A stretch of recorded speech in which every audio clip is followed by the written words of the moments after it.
সুপ্রিয় দর্শক, আমি আফজাল হোসেন স্বাগত জানাচ্ছি সম্পাদকীয়তে। দেশে রাজনৈতিক পরিবর্তনের পর একটি গোষ্ঠী পরিকল্পিতভাবে সমাজে অস্থিরতা তৈরির চেষ্টা করছে বলে মন্তব্য করেছেন স্থানীয় সরকার, পল্লী উন্নয়ন ও সমবায় মন্ত্রী মির্জা ফখরুল ইসলাম আলমগীর। তার ভাষ্য, ছোটখাটো ইস্যুকে কেন্দ্র করে বিভ্রান্তি ও গোলযোগ সৃষ্টি করে তারা পরিস্থিতিকে ভিন্ন খাতে প্রবাহিত করতে চায়। সরকারের সমালোচনা, রাজপথের কর্মসূচি ও পাল্টাপাল্টি অভিযোগকে ঘিরে চলছে দেশের রাজনীতি। প্রাসঙ্গিক বিষয় নিয়ে আমাদের আজকের সম্পাদকীয় কোন পথে দেশের রাজনীতি, আর এ নিয়ে আলোচনার জন্য স্টুডিওতে আছেন ডাক্তার সাখাওয়াত হোসেন সায়ন্ত, সাধারণ সম্পাদক জি9, এবং গোলাম মাওলা রনি, রাজনৈতিক বিশ্লেষক। দর্শক, আপনারাও এই আলোচনায় সরাসরি অংশ নিতে পারেন। আলোচনায় অংশ নেওয়ার জন্য সরাসরি কল করতে হবে টেলিভিশনের পর্দায় দেখানো নম্বরে। এছাড়া ফেসবুকের মাধ্যমেও আপনাদের মতামত পাঠাতে পারেন। আলোচনা শুরুতেই জানিয়ে দিচ্ছি এখনকার প্রধান শিরোনাম। দেশকে অস্থিতিশীল করার চেষ্টা করছে হতাশাগ্রস্ত একটি গোষ্ঠী, বললেন মির্জা ফখরুল। উন্নয়ন নিয়ে বিএনপি সরকারের বিরুদ্ধে বৈষম্যের অভিযোগ জামায়াতের।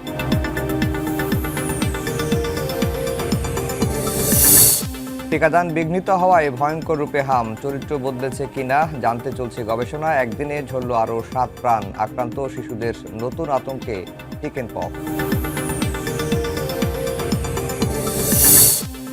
প্রদীপের নিচেই অন্ধকার, ঢাকা দক্ষিণের বর্ধিত 18টি ওয়ার্ডে মেঠোপথ, বাসের সাঁকোই ভরসা। যান আর জনজটে ক্লান্ত রাজধানী, পদ্মা মেঘনার ওপারে বিকেন্দ্রীকরণের আগে।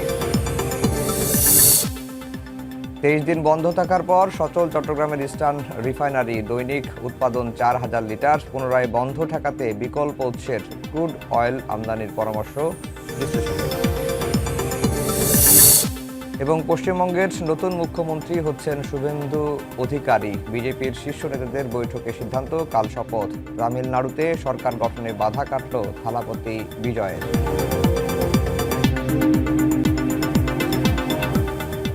দর্শক, শিরোনাম শুনছিলেন। আমরা আজকের বিষয় দিয়েছি কোন পথে দেশের রাজনীতি। আমাদের যে শিরোনাম ছিল, শিরোনামের শেষের যে শিরোনাম, পশ্চিমবঙ্গের নতুন মুখ্যমন্ত্রী হচ্ছেন শুভেন্দু অধিকারী, এটি নিয়ে একটু আলোচনা করি, এরপরে আমরা দেশের রাজনীতি নিয়ে ফিরব। সায়ন্ত ভাই, এই যে পশ্চিমবঙ্গের মুখ্যমন্ত্রী হচ্ছেন শুভেন্দু অধিকারীর যে বক্তব্য আমরা নির্বাচনের আগে এবং পরে বাংলাদেশ নিয়ে যেটা দেখলাম, সেটির প্রভাব আসলে আমাদের দেশে কেমন পড়বে?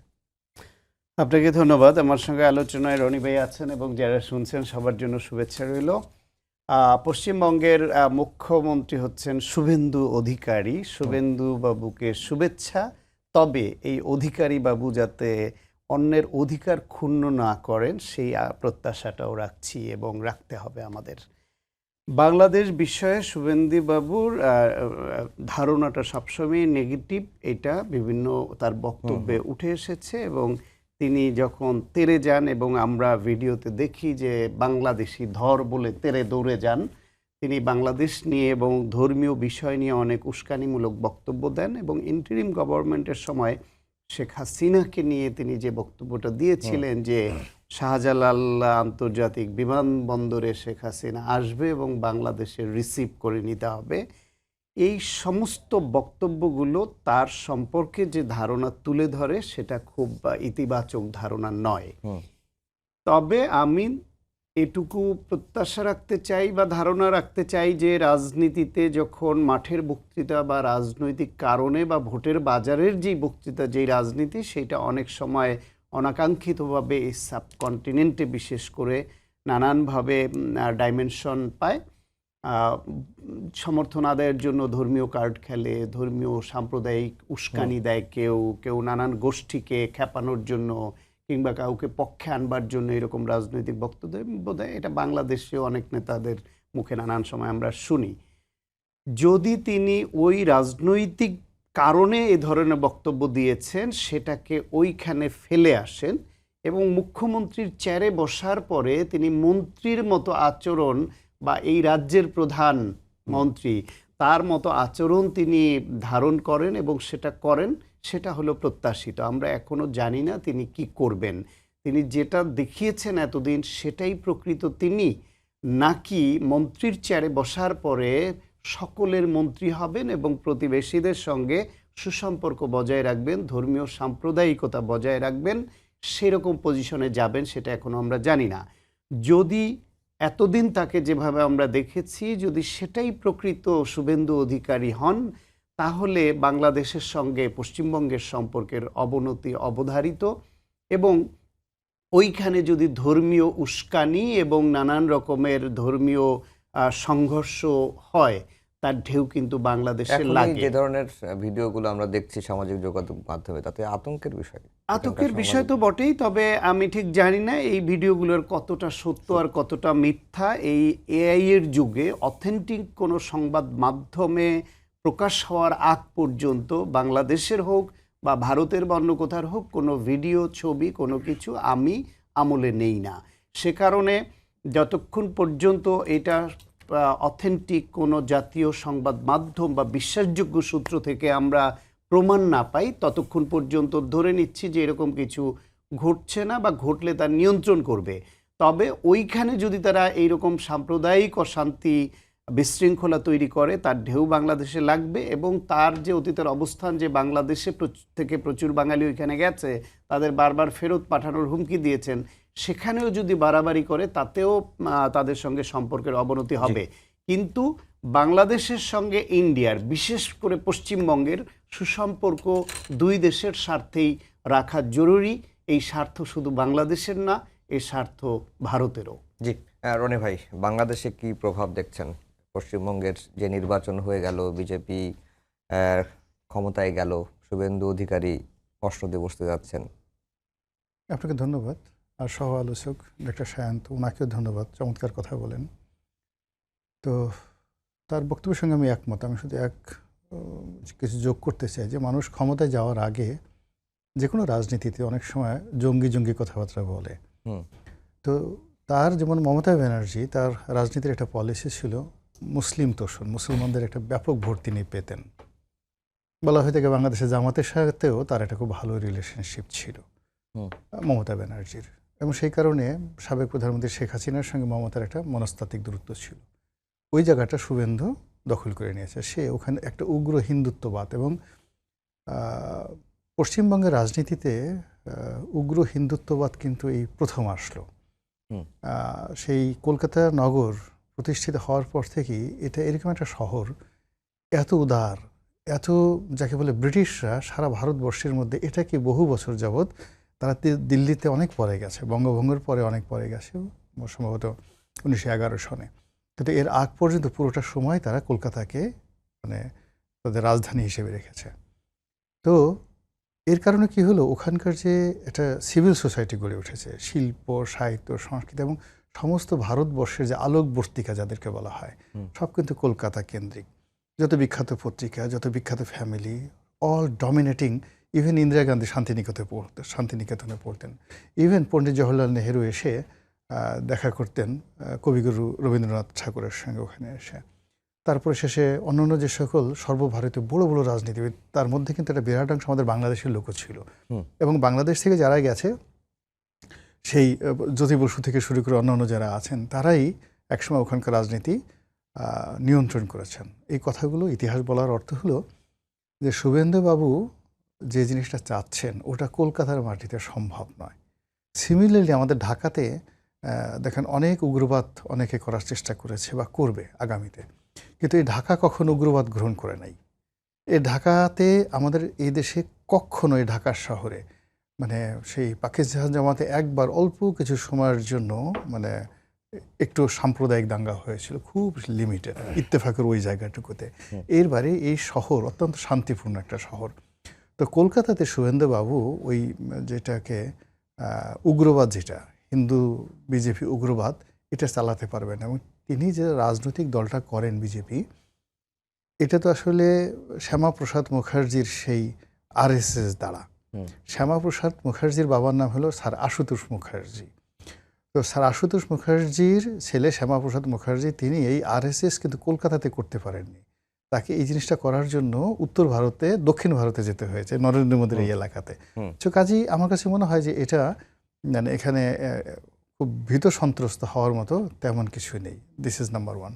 নাম্বার টু হলো, এটা ওরা একটা রাজনীতি করছে। আমি দেখলাম যে অমিত শাহ, যিনি আছেন এখন ওখানকার স্বরাষ্ট্রমন্ত্রী, তো তিনি বাংলাদেশের সঙ্গে মানে পশ্চিমবঙ্গের সঙ্গে যে আমাদের যে সীমান্ত রয়েছে, সেই সীমান্ত সিল করে দেবেন বলে হুমকি দিয়েছেন। সীমান্ত তো এমন সিল করাই আছে। হুম। মানে এই গত 2 বছর যাবৎ সীমান্ত তো ওদের সঙ্গে প্রায় সিল করে আছে, তাতে আমাদের খুব বেশি ক্ষয়ক্ষতি হয়েছে বলে আমার কাছে মনে হচ্ছে না। বরং তারা যদি সীমান্ত সিল করে দিয়ে এই বাংলাদেশ থেকে যে সমস্ত লোকজন গেছে, যাদেরকে আমরা আসলে পছন্দ করি না, তাদেরকে যদি প্যাকিং করে সেখানে রেখে দেয়, তাহলে তো আসলে বর্তমান সরকার বেসিক্যালি শুভেন্দুবাবুকে আরও ধন্যবাদ দেবে যে ওকে, যেটা আছে আপনাদের ওখানে রেখে দেন, আমরা আমাদের মতো করে থাকি। তো এই রাজনীতির একটা টানাপোড়েন চলছে।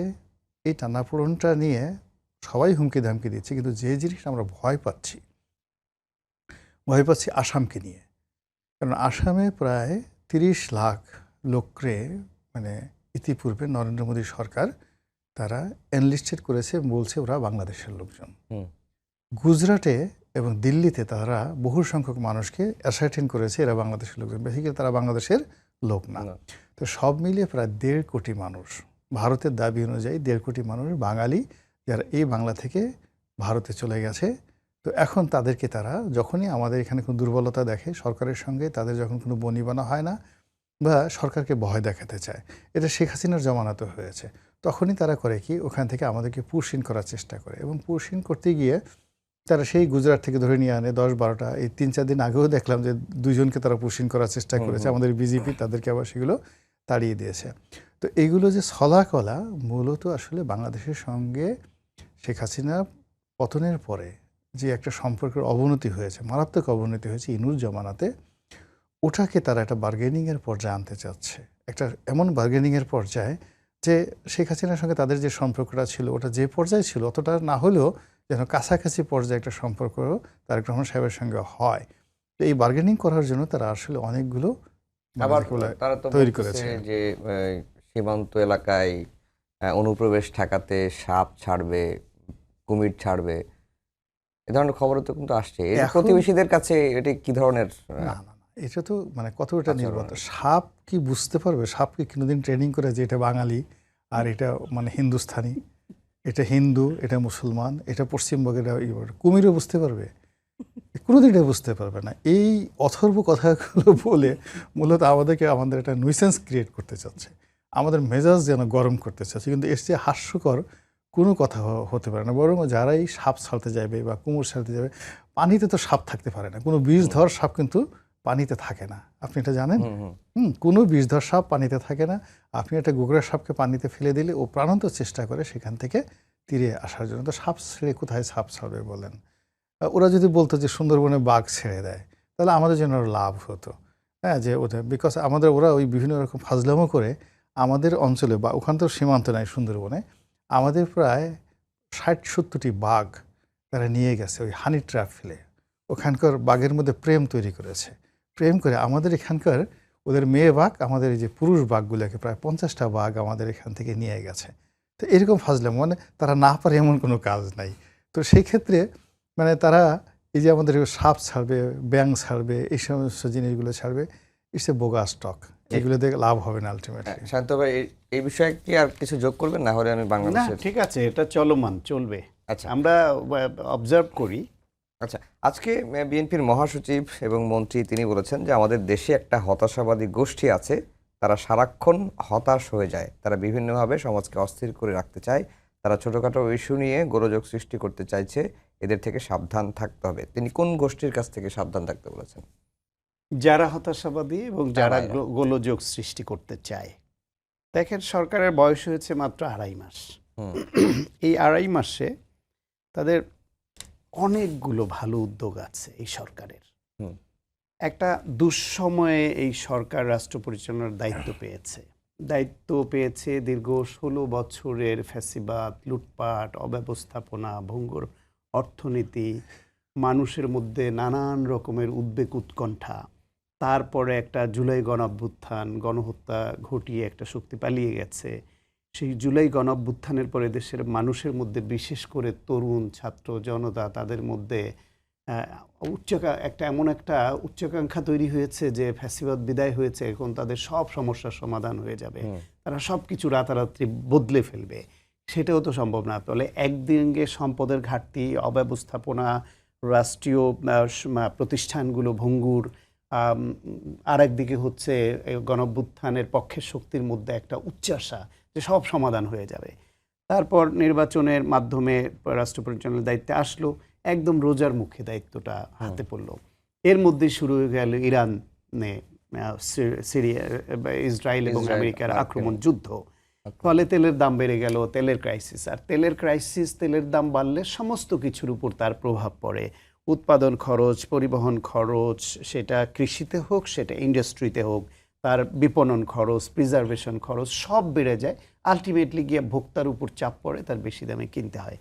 এই রকম একটা পরিস্থিতিতেও 2.5 মাসের মধ্যে তাদের অনেকগুলো পদক্ষেপ ভালো আছে। প্রধানমন্ত্রীর এখনো পর্যন্ত মোটা দাগে খুব সমালোচনা করবার মতো কোনো উপাদান বিরোধীরা খুঁজে পায়নি। এখন বলতেছে হ্যাঁ প্রধানমন্ত্রী ভালো করছেন, তার আশপাশ বা অন্যরা বা এরা ভালো করছে না। কিছু ভুল ত্রুটি যে হয়নি, ধরেন আপনি যে বিভিন্ন এই যে কার্ডগুলো যেগুলি চালু করেছে, অঙ্গীকার রক্ষার সমস্ত কিছুই কিন্তু খাল খনন কর্মসূচি বলেন, ফ্যামিলি কার্ড বলেন, এগুলো কিন্তু অনেক কিছুই শুরু হয়েছে। তারপরে এসে আপনি এই যে এমপিরা বিনা শুল্কের যে গাড়ি নেবেন না, ঢাকায় মানে প্লট, যে সরকারি প্লট নেবেন না, এই সিদ্ধান্তগুলো তো ইতিবাচক। প্লাস বিভিন্ন সিদ্ধান্তগুলো এখনো পর্যন্ত ইতিবাচক বেশি। 2-4টা ভুল যে হয়নি তা না, রাষ্ট্র চালাতে গেলে সবারই হয়, আর এইরকম দেশে এত সমস্যার মধ্যে কিছু তো হতেই পারে। সেই ভুলগুলোর সমালোচনা হোক, কিন্তু 2-4টা ভুলের সঙ্গে সংখ্যা বাড়িয়ে প্রতিপক্ষ 2-4টাকে 2টাকে 20টা বানায়, 4টাকে 40টা বানিয়ে বিশাল ফিরিস্তি তুলে ধরে, এত ব্যর্থতা, এত অনিয়ম হয়েছে, এটা হয়েছে, সেরকম কিছু হয়নি। ফলে এখনই এই যে অস্থিরতা তৈরি এবং মাঠে কর্মসূচি দেওয়া, সেই সব ক্ষেত্রে যারা এটা করছে এরা আসলে হতাশাবাদী না, এরা আসলে নিজেদের রাজনৈতিক লাভের জন্য সরকারকে বিতর্কিত এবং ক্ষতিগ্রস্ত করে অজনপ্রিয় করবার পরিকল্পনা হিসেবে এইটা করছে। আর হতাশাবাদী যারা, হতাশাবাদীদের মধ্যে কেউ কেউ তো বন্ধুও আছে, কাছের লোক আছে। আমি নিজেই কিছু কিছু জিনিস নিয়ে একটু হতাশা বোধ করি। ধরেন কিছু বিষয়ে চমক দেখতে ভাল লাগে। তো এই যে আজকে গত 2 দিনে দেশের যে একটা জাতীয় দৈনিকে একটা রিপোর্ট দেখলাম যে বালিশকাণ্ড খুব আলোচিত হয়েছে না, 6,900 টাকায় রূপপুরে বালিশ। ওইখানে শেখ হাসিনা এবং তার বোনের মেয়ে রাশিয়ার সঙ্গে কিভাবে বড় রকমের দুর্নীতি করেছে, ওইসব সংবাদ মাধ্যমে তো এসছে, আমরা দেখছি। বালিশকাণ্ডে আমরা খুব শিহরিত হয়েছিলাম যে একটা বালিশের দাম 6,900 টাকা হইতে পারে, কিন্তু আজকে দেখছি একটা বালিশের দাম 6,900 টাকা না, একটা বালিশের দাম 89,900 টাকা করে কেনা হয়েছে 60টা বালিশ। এইখানে 4,702টা বালিশের মধ্যে 29,887 টাকা করে কেনা হয়েছে 72 বালিশ, 20,000 করে 660 বালিশ, 10,000 প্লাস করে 120টা। এরকম প্রকৃত দাম বালিশের ছিল 1,48,00,000 টাকা, সেটা 5,41,00,000 টাকা দিয়ে কেনা হয়েছে। তাহলে 6,900 যেটা জানতাম সেটা আসলে 90,000 ছুঁয়েছে। আপনার এই যে 30,000 টাকার ড্রেসিং টেবিল, সেটা কেনা হয়েছে 5.5 টাকায়। এখানে আপনার 18 গুণ বেশি, 3,33,00,000 টাকা বেশি খরচে ড্রেসিং টেবিলে। সেইখানেও আপনার দেখা গেছে যে এই 1,342টা ড্রেসিং টেবিল এরকম লুটপাট করা হয়েছে। এই কথাটা কেন বললাম? 38টা প্রতিবেদন সিএজি থেকে প্রধানমন্ত্রীর কাছে গেছে। এখন সেইখানে এই দুর্নীতিগুলি যে 16 বছর ধরে লুটপাট হয়েছে, তার বিচারের পদক্ষেপটা কত দ্রুত শুরু করে যায়। আমরা এই গত 2.5 মাস ধরে বা তার আগে নির্বাচনের সময় শুধু এই জামায়াত, এনসিপি আর বিএনপি একে অপরের বিরুদ্ধে শুধু বক্তৃতা, স্বাধীনতার ইতিহাস, মুক্তিযুদ্ধের ইতিহাস নিয়ে সংসদে এত ব্যস্ত থাকলো এবং আমাদেরও ব্যস্ত রাখলো, আপনাদেরও ব্যস্ত রাখলো, এইগুলা দেখলাম না। এবং সংক্ষেপে একটা কেন এই মানে দেখতে চাই, 2001 সালে বিএনপি যখন ক্ষমতা আসছিল, তখন আপনি তো তখন 2001 সালের ইলেকশন এমপি হয়েছিলেন না, তার পরে 2001 সালে ক্ষমতায় আসার পরে তারা আওয়ামী লীগের আমলের 96 আমলের দুর্নীতির একটা শ্বেতপত্র প্রকাশ করেছিল। এম.কে. আনোয়ার সাহেব ছিলেন ওইটার নেতৃত্বে। প্রেস ক্লাবে ঘটা করে উদ্বোধন হয়েছিল, আমিও ছিলাম ওই সব অনুষ্ঠানে। সাদা মলাটের বড় বড় বই দেখতে ভাল লাগতো। আমরা আশা করেছিলাম যে বিএনপি আসার পর ওই দুর্নীতিগুলোর তদন্ত হবে, বিচার হবে, কিন্তু ওই যে মলাটবদ্ধ বই, মলাটবদ্ধই থাকলো 5 বছর দেখলাম। এখন এইবার 16 বছরের বিচারগুলি আমরা দৃশ্যমান দেখতে চাই খুব দ্রুততার সঙ্গে। যদি এটা দৃশ্যমান না হয় তাহলে মনে হবে যে এইটার দুইটা দিক আছে। এক হলো যারা চুরি করেছে, লুটপাট করেছে, ডাকাতি করেছে, টাকা পাচার করেছে, তাদের বিচার হওয়া এই আইনের বিচারের স্বার্থে দরকার। দুই হলো এই টাকা জনগণের টাকা, রাষ্ট্রের টাকা রাষ্ট্রকে ফেরত দেওয়া দরকার। তিন হলো এই বিচারটা হলে নজির স্থাপন হবে যে চুরি করলে বিচার হয়, ফলে এই সরকারের মধ্যে কারো যদি এরকম অসৎ উদ্দেশ্য থাকে তার একটু নড়ে চড়ে বসবে যে না, আগের মতো এরকম পাতানো খেলা হবে না যে আমরা ক্ষমতা আসলে তাদের ছাড় দিব, আবার তারা আসলে আমাদের একটু ছাড় দিবে। আওয়ামী লীগ কিন্তু 16 বছরে বিএনপি চেয়ারপারসনরে পর্যন্ত মিথ্যা মামলায় ফাঁসিয়ে মৃত্যুর দিকে ঠেলে দিয়েছে, আওয়ামী লীগ তো ছাড় দেয়নি। সুতরাং তাদের এত বড় লুটপাটগুলো সেটা দৃশ্যমান হয় বিচারের প্রক্রিয়া এবং তদন্ত, এইটা দেখতে চাই। এখানে কিন্তু আমি একটু হতাশ, কিন্তু এই হতাশাবাদীরা আবার এই সরকারের জন্য বিপজ্জনক নয়। আমরা এই সরকারকে এইরকম ভালো কাজে, আইনের শাসন প্রতিষ্ঠার কাজে এগিয়ে নিতে চাই বলে এই পদক্ষেপগুলো দেখতে চাই। আর যে 8টা ভালো করে 2টা ভুল করে, ওই 2টার প্রচারণা সরকার যে ফেস করতে পারে না প্রতিপক্ষের, এবং তার ফলে 8টার অর্জনকে ম্লান করে দিতে চায়, সেইখানে সরকারের যথাযথ পদক্ষেপ এবং 2টা ভুল হলে সেটা শুধরে নেওয়া, স্বীকার করে নেওয়া, হ্যাঁ এটা আমার ভুল হয়েছে। আমার ক্রিকেট বোর্ডে আমি 11 জন সদস্য এই করেছি, বিতর্ক উঠেছে, আমার জাতীয় বড় নেতাদের 3 সন্তান এর মধ্যে ঢুকে গেছে, তারা যোগ্য, তবুও যেহেতু এখানে সমালোচনা উঠেছে, জনগণের মতামতের প্রতি শ্রদ্ধা দেখিয়ে এটা আমি স্থগিত করলাম, বা আমি নতুন যাচাই বাছাই করে কমিটি করব। এইরকম যেখানে জনগণের যে মতামতের ভ্যালুটা যেন সরকার দেয়, ফলে ওই দিকে কিন্তু আমার ব্যক্তিগতভাবে কখনো হতাশা আছে, কখনো সমালোচনা আছে। রনি ভাই, মির্জা ফখরুল ইসলাম আলমগীর আসলে হতাশাবাদী গোষ্ঠী বলতে কাদেরকে বুঝিয়েছেন, আর কাদের থেকেই তিনি সাবধান থাকতে বলেছেন? না, সঙ্গতির কারণে তিনি একেবারে ডাইরেক্টলি জামাত এবং এনসিপিকে নির্দেশ করেছেন, একটা। 2 নম্বর হলো যে সমস্ত লোক বিএনপি থেকে মনোনয়ন পায়নি, স্বতন্ত্র ইলেকশন করেছে, তারা এখন অনেকে বিএনপির একটা আমি এখনও বিএনপিতে আসি এরকম একটা কথাবার্তা বলে বিএনপির বিরুদ্ধে কথাবার্তা বলার চেষ্টা করছে। There is a frustrated group. আরেকটা গ্রুপ আছে যারা ইতিমধ্যে বিএনপি ছেড়ে জামাতে চলে গেছে, এনসিপিতে চলে গেছে। তো অ্যাজ এ হোল আওয়ামী লীগের অবর্তমানে যে বিরোধিতার দরকার, সেই বিরোধিতা করার জন্য জামাত এবং এনসিপি তাদের প্ল্যাটফর্মটা আলটিমেটলি সাজিয়ে ফেলেছে। এবং এই প্ল্যাটফর্মটা যে দুর্বল নয়, একেবারে দুর্বল নয়, এটা বিএনপি যারা কর্তা ব্যক্তি তারা বুঝেন। বোঝার কারণেই এটা বিএনপির একটা জিনিস চিন্তা করুন যে বিএনপির মূল শক্তিটা কি? জনপ্রিয়তা। মূল শক্তি হলো তার ব্যাপক কর্মী বাহিনী। আর সবচেয়ে বড় দুর্বলতা হলো জামাতের মতো তাদের সংগঠন নেই, আর সেন্ট্রাল কোনো বায়তুল মাল নেই অ্যাজ এ হোল। ফলে দলের প্রয়োজনে তারা রেজিমেন্টেড অ্যাজ এ ফোর্স হিসেবে তারা কাজ করবে, ওইরকম জামাত যেটা পারবে সেটা তারা পারবে না। তো এর সঙ্গে যদি এনসিপি যুক্ত হয়, এর সঙ্গে যদি ডিপ স্টেট যুক্ত হয়, এবং এর সঙ্গে যদি আবার এখন শুভেন্দু যুক্ত হয়, তো it's not a matter of joke, it's a huge crisis and problem. তো এই জিনিসগুলো বিএনপি যারা শীর্ষ ব্যক্তি, কর্তা ব্যক্তি, তারা খুব বুঝেন। তারা তো আমরা তো টকশো করি, হালকার উপর দিয়ে মেরে দেই, এখানে আসি, হ্যাঁ। তো কিন্তু যারা রাজনীতি করেন, মন্ত্রী হয়েছেন, এমপি হয়েছেন, প্রধানমন্ত্রী হয়েছেন, তারা অনেক কিছু চিন্তা ভাবনা করেন। এগুলো 1-2 নম্বর হলো যে যখন রাষ্ট্রের কোনো চেয়ারে বসেন, অনেকগুলো এজেন্সি, রাষ্ট্র এত শক্তিশালী একটা অর্গানাইজেশন।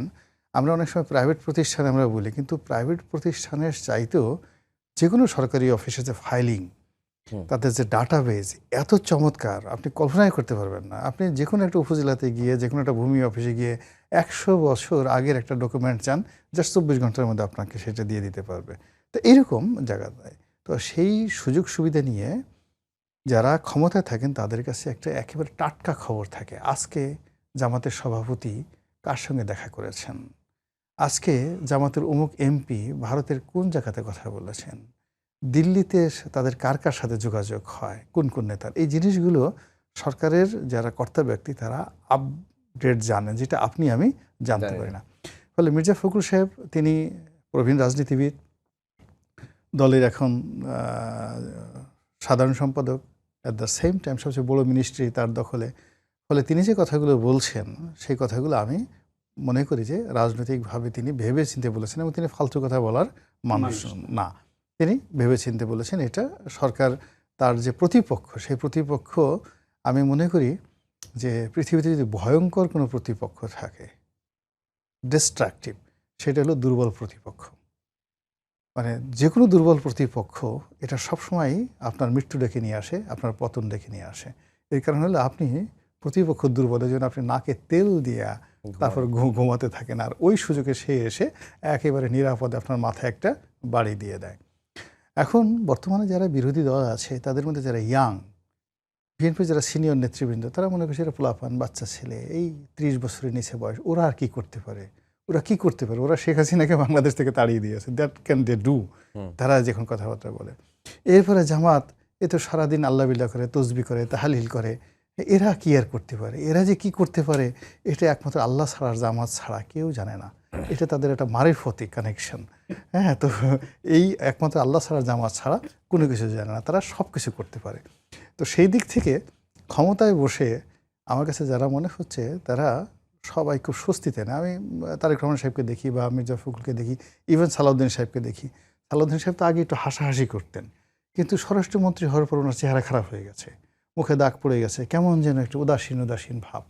মানে আগে যেখানে তাকে একটা ড্যাশিং হিরো মনে হতো, মন্ত্রী হওয়ার পর মানুষের গাল ফুলে যায়, তারপরে হাঁটায় একটা রং ঢং আসে, কথায় কথায় সে হাসতে চায়।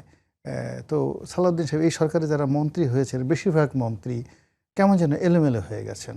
ওই এক যোগাযোগ মন্ত্রী এলোমেলো হয়ে গেছে, শিক্ষামন্ত্রী কিন্তু এলোমেলো ওই হয়ে যে গেছে। ওই দিন স্বতন্ত্র একজন সংসদ সদস্য রবিন ফারহানা তিনি বলছিলেন একটা টক শোতে যে সংসদে সরকারি দল বিরোধী দলের মানে পরিবেশটা বা আচরণটা কেমন, তখন তিনি বলছিলেন যে অনেকটা আমরা আর মামুরার মতো অবস্থা, যে মুখে মুখে বিরোধিতা, ভিতরে ভিতরে একই ধরনের না, কিছু মনে হয়। এটা রুবিন বোধহয় ঠিক বলেননি। এই কারণ হলো যে আমি তো অনেকগুলো মানে অ্যাজ এ সাংবাদিক হিসেবে 1986 থেকে পার্লামেন্টটা দেখে আসছি, আর এমপি হিসেবে তো 5 বছর দেখেছি ভিতরে। মূলত আসলে পার্লামেন্টের মধ্যে সরকারি দল বিরোধী দলের মধ্যে এমনি একটা সম্পর্ক ভালো থাকে। ইভেন বেগম জিয়া, শেখ হাসিনা, তাদের মধ্যে সম্পর্ক ভালো ছিল, অসাধারণ। যেমন দেখা গেল বেগম জিয়া কথা বলছেন, শেখ হাসিনা বসে বসে ভ্যাঙ্গাচ্ছেন, বসে বসে, না না এটা ঠিক না, এটা ঠিক না, এরকম। আবার মানে শেখ হাসিনা কথা বলছেন, বেগম জিয়া বসে বলছেন, না না এটা ঠিক না, এটা ঠিক না, না না, নো নো নো। আপনি এগুলো দেখেন, টিভিতে এগুলো দেখা যায়। এরপরে যখন মানে অধিবেশনেরটা শেষ হয়, অবসর সময় গিয়ে আমরা একে অপরের সাথে যে কী অবস্থা, আমার তো আওয়ামী লীগের মেয়েদের সাথে বা যারা এমপি ছিলেন তাদের সাথে যত ভালো সম্পর্ক, তার সাথে বিএনপির এদের সাথে ভালো সম্পর্ক ছিল। এই যে এখন যারা যারা এমপি হয়েছে অলমোস্ট সবাই, তারা ওই আমার কাছে চিরকুট লিখতেন। হ্যাঁ, আমরা ডেইলি সে আজে বাজে যত কথা, এগুলো প্রকাশ করা যাবে না। অল আর মাই ফ্রেন্ডস, যে এখন যারা এমপি হয়েছেন, আগে আমার সময় যারা যারা ছিলেন, তো এরকম একটা সহমর্মিতা ভালো থাকে। ইভেন রুবেনের সঙ্গে বিএনপিতে ছিল, তার সঙ্গে তো তুফাইল আহমেদ, তারপরে শেষে শামীম ওসমান থেকে শুরু করে সবারই একটা ভালো সম্পর্ক ছিল। ইট ডাজ নট মিন আমি অ্যান্ড মামু, এটা না। এখানে যে জিনিসটা আছে, যে যার কথা মতো ওখানে সম্পর্ক রাখে, আবার তলে তলে ঘ্যাসাং করে কেটে দেয় আর কি। হ্যাঁ, এটাই আর কি অবস্থা, সেভাবে চলতেছে। তাহলে রনি ভাইয়ের কথায় বিএনপি কি আসলে তার যে প্রতিপক্ষ তাদেরকে দুর্বল ভাবছে কিনা, যেটি রনি ভাই বললেন দুর্বল প্রতিপক্ষ সবসময় মানে সবচেয়ে বেশি ভয়ঙ্কর। না, দুর্বল ভাবছে কোথায়? দুর্বল ভাবলে কি, এই যে রনি ভাই একবার বললেন দুর্বল ভাবছে, আবার রনি ভাই তো বললেন যে ভাবছেন বলে দুর্বল প্রতিপক্ষ খুবই হয়, দুর্বল ভাবছে না। রনি ভাই তো বললেন যে মন্ত্রীদের চেহারায় উৎকণ্ঠার ছাপ তিনি দেখতে পান। আসলে জামায়াত ইসলাম বাংলাদেশে তাদের ইতিহাসে এতগুলো সিট তো তারা পায় নাই, এবং নির্বাচনের আগে তারা এমন একটা পরিবেশ তৈরি করে ফেলেছিল যে কলকাতায় যেটা দিয়ে সফল হয়েছে বিজেপি, হিন্দুত্ববাদ দিয়ে, যে বামদের দেখেছি, কংগ্রেসও দেখেছি, এবার বিজেপিকে দেখি, এই সুরটা কিন্তু প্রবল হয়েছিল এবার কলকাতার নির্বাচনে। বাংলাদেশের নির্বাচনেও কিন্তু এরকম একটা সুর জামাত খুব পরিকল্পিতভাবে তুলতে সক্ষম হয়েছিল, যে আওয়ামী লীগ দেখেছি, বিএনপি দেখেছি, এবার একটু জামাত দেখতে চাই। কিন্তু বাংলাদেশে সেটা তারা কাজে লাগাতে না পারলেও তারা 68 আসন পর্যন্ত পৌঁছাতে পেরেছে। বাংলাদেশের নির্বাচনে জামায়াত কোনোভাবেই 10 আসনের বেশি পাওয়ার দল এখনো না। নির্বাচনের দিক থেকে তাদের কর্মী বাহিনী খুব স্ট্রং, তাদের টাকার জোর আছে, কর্মী আছে, ডেডিকেশন আছে, আল্লাহু আকবার বলে ঝাঁপাইয়া পড়ে যে কোনো কিছু করতে পারে তারা। কিন্তু ভোটের বাজারে তারা বাংলাদেশে 68 আসন পাওয়ার দল না।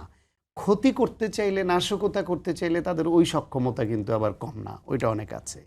সেই বিবেচনায় জামায়াতের সঙ্গে তো বিএনপি দীর্ঘদিন রাজনীতি করেছে, জামায়াতকে বিএনপি স্টাডি করতে পারে আমার ধারণা, কারণ ইনস্ট্যান্ট আউট এত বছর অনেক কিছু জানিয়েছে। জামাতের কিছু কিছু আবার অতিরিক্ত বাড়াবাড়ি মিথ আছে। এক সময় শুনতাম জামাতের হাইলি ট্রেন্ড একটা শিবির বাহিনী আছে যারা যে কোনো সময় চাইলে মানে ম্যাসাকার করে দিতে পারে। জামাতের নেতাদের গায়ে হাত পড়লে বাংলাদেশে ম্যাসাকার হয়ে যাবে। আওয়ামী লীগ জামাতের নেতাদের দোষে বিনা দোষে রাজনৈতিক উদ্দেশ্যে নানানভাবে তাদেরকে ধরলো আর ফাঁসি দিল। আমরা ওই শিবিরের প্রশিক্ষিত বাহিনীর কার্যক্রম দেখলাম না, আন্দোলনেও মাঠে ওইরকম দেখলাম না। আস্তে আস্তে তারা টাকা জোগাড় করেছে, সব কিছু করেছে, গুপ্তভাবে রাজনীতি করেছে, কিন্তু কার্যকরভাবে আওয়ামী লীগকে ফেস করবার মতো এরকম 18 বছরে কখনোই দেখি নাই তাদেরকে। তারপরে দেখলাম যে এইবার তাদের খুব আগের জামাত চেঞ্জ হয়ে গেছে, তাদের খুব শিক্ষিত পিএইচডিওয়ালা, বিদেশি ডিগ্রিওয়ালা, বিশ্ববিদ্যালয়ের শিক্ষক খুব জ্ঞানীগুণীরা জামাতের সন্নিবেশ ঘটেছে। তারা অন্যরকম জামাত এবার তৈরি করবে। নির্বাচনী ইস্তেহার তৈরির সময় এরকম দেখলাম যে তাদের সবচেয়ে মানে এরকম জ্ঞানীগুণীদের নিয়ে একটা কমিটি করলো, 6টা ভারতীয় ছবি চেপে দিল ইস্তেহারের বইয়ের মধ্যে, জানলো না যে এটার একটা কপিরাইট থাকে, কিংবা ভারতের এই সব ছবি ছাপলে একটা সমালোচনার মুখে পড়বো, বা এই ছবি বাংলাদেশেই পাওয়া সম্ভব, কিংবা এইটাকে নিজেরাই আরও ভালো সুন্দর ছবি বানানো। তাহলে ওই সবচেয়ে জ্ঞানীদের দূর দেখলাম। তারপরে হলো কি যে না, ওনার পড়ালেখা করা এখনকার জামাত, সংসদে গিয়ে ওরা বিরাট কিছু একটা করে ফেলবে। 68 এমপি তাদের সঙ্গে আছে, আবার তরুণদের 6 জন এনসিপির। সুতরাং সরকারি দলকে সাংঘাতিক চাপে ফেলবে। সংসদে যাওয়ার পরে দেখছি তারা তাদের ওই যে 133টা অধ্যাদেশ যেগুলা নিয়ে বিশেষ কমিটিতে আলোচনা হয়েছে, বিএনপি কোনটা রাখবে, কোনটা ফেলবে, কোনটা পরিবর্তনের সবকিছু আলোচনা হয়েছে। এটা কিন্তু জামায়াত বা এনসিপির এই সাংসদরা জানে। সংসদের জন্য যে কার্যকরভাবে সরকারকে যে প্রশ্ন করা, তাদেরকে চাপে ফেলা, এটা নিয়ে যৌক্তিকভাবে, সেই কাজটা তারা সফলভাবে করতে পারে নাই। এমনকি দু একটা বিষয়ে আমিরকে খুব অসহায়ভাবে তিনি বলছেন যে ওনারা তোলেন আর পাশ করেন, আমরা জানিও না। তার মানে সংসদেও তারা অনভিজ্ঞতা তো একটা আছেই। 68 জনের মধ্যে মাত্র 2 জন আগে এমপি হওয়ার অভিজ্ঞতা আছে সংসদে যাওয়ার, বাকি সব নতুন। কিন্তু নতুন হলেও রুমিন ফারহানার কথা একটু আগে বললেন না, রুমিন ফারহানাও প্রথমবার যেবার সংসদে গেছে নতুনই তো ছিল, কিন্তু একা কিভাবে আওয়ামী লীগকে তুলোধনা করেছে। রনি ভাই যখন গেছেন তখন তো প্রথমবার নতুন ছিলেন, তার প্রথমবারই তো সবচেয়ে ভালো রোল প্লে করেছেন। আন্দালিব রহমান পার্থ, তিনিও প্রথমবার এমপি হয়েই তো চমক দিয়েছেন যে হি ক্যান ডু সামথিং, উনি কথা বলে সবাইকে আন্দোলিত করতে পারেন। এরকম যারা ভালো করার, লেখাপড়া করার, যুক্তি জানে এবং অন্যকে ঘায়েল করতে পারে, তারা প্রথমবারই পারে। 68 জনের মধ্যে ওইরকম কিন্তু জামায়াতের চোখে পড়বার মতো কোনো ওইরকম সাংসদ হয়ে উঠবে ওইরকম রাইজিং অ্যান্ড প্রমিজিং কাউকে চোখে পড়েনি। যেটা বলতে এনসিপির নাহিদ ইসলামের সর্বশেষ যে বক্তব্যটা দুর্দান্ত প্রশংসিত হয়েছে, ওই ওদের হান্নান মাসুদের দু একটা বক্তব্য প্রশংসিত হচ্ছে, ওদের অন্য এমপিদেরও কারো কারো হচ্ছে, কিন্তু জামায়াতের ওইরকম আপনি নাম করবার মতো এরকম কোনো ফেস পাচ্ছেন না যাকে আমরা ধরে নিতে পারি যাদের নাম বললাম এদের মতো উঠে আসবে। সুতরাং জামায়াত দুর্বল ভাবারও কিছু নাই, বেশি সবল ভাবারও কিছু নাই। বিএনপির উচিত হবে জামায়াতের ওই অনলাইন প্ল্যাটফর্ম এবং অন্যান্য জায়গায় অপপ্রচারে তারা সিদ্ধহস্ত, বট বাহিনীতে তারা ওস্তাদ, এগুলি কিভাবে তারা সামাল দিবে সেটা গুরুত্বপূর্ণ ইস্যু। রনি ভাই, এনসিপির ভূমিকা আপনি কেমন দেখছেন বর্তমানে রাজনীতিতে, এবং সরকারের বিরোধিতা করার ক্ষেত্রে, যৌক্তিক অবশ্যই বিরোধিতা করার ক্ষেত্রে, এবং আমরা দেখলাম যে এনসিপিতে অনেকে যোগ দিচ্ছেন, আজকেও যোগদান অনুষ্ঠান ছিল, পেশাজীবী সংগঠনের অনেক নেতারা যোগ দিয়েছেন, এবং এনসিপি নেতারাও বলছেন যে বিএনপির স্থায়ী কমিটির সদস্য তাদের সন্তানরাও আসতে চাচ্ছেন, এ ধরনের কথাগুলো আসছে। না, আমি তো এনসিপিকে যত দেখছি তত আশ্চর্য হচ্ছি, এবং আমার যে পলিটিক্যাল যে ধ্যান ধারণা ছিল এনসিপি সম্পর্কে, এটা আমার কাছে মনে হচ্ছে আই এম রং। আমি এখনও এনসিপিকে মূল্যায়ন করে, মানে নাহিদ ইসলাম, হাসনাত, সার্জিস, আমার কাছে মনে হচ্ছে ওদের কাছে আমি শিশু, অবোধ শিশু এখন পর্যন্ত। এর কারণ হলো যখন তারা মানে মন্ত্রী হয়ে গেল অলরাউন্ডার সাইডেন, এবার সারপ্রাইজ, এটা কী করে হলো, তো হ্যাঁ খুব হলো। এরপরে আবার যখন তারা একটা পূর্ণ মন্ত্রীর পদ ছেড়ে দিয়ে একটা দল করলো, তখন আমি মনে হলো কেন এই কাজটা করলো, মন্ত্রী এত সুন্দর একটা পদ, এটা ছেড়ে দিয়ে আবার রাজনৈতিক দল করলো। তারপর যখন আবার নির্বাচনে দাঁড়ালো, আমিও শান্তের মতো মনে করলাম একটাও পাশ করবে না, মাই গড, তারা সবাই পাশ করে আসলো।